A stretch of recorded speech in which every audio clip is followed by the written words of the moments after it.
அவருடைய தழும்புகளால் குணமாகிறோம். நல்ல கவனிங்க, இருதயத்துல வைக்க வேண்டிய ஒரு விஷயம் என்ன அப்படின்னா, இயேசுவின் தழும்புகளால் நீங்கள் குணமானீர்கள். ஒவ்வொரு நாளும் இயேசுவின் தழும்புகள் உங்களை குணமாக்கி கொண்டே இருக்கிறது. உங்களுடைய மீறுதலுக்காக இயேசு அடிக்கப்பட்டார்.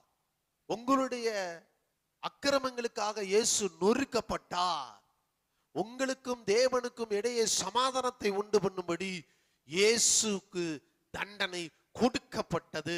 ஆகவே நீங்கள் இந்த பூமியிலே மரணம் இல்லாத, ஆரோக்கியம் உள்ள, ஐஸ்வர்யம் உள்ள, தேவனுடைய சமாதானம் நிறைந்த ஒரு வாழ்வை உங்களுக்கு கொடுப்பதற்காக இயேசு சிலுவையிலே மரித்து மூன்றாம் நாளிலே உயிரோடு எழுந்தார் என்ற இந்த வார்த்தை உங்கள் இருதயத்தில் வைத்து இரவும் பகலும் நீங்கள் தியானிக்கும் போது ஆரோக்கியம் உங்கள் பங்காக, தேவனுடைய ஐஸ்வர்யம் உங்கள் சொத்தாக, சகல விதமான ஆளுகையின் அதிகாரமும் உங்களுக்கு உண்டாயிருக்கும் என்று வேதம் சொல்லுகிறது.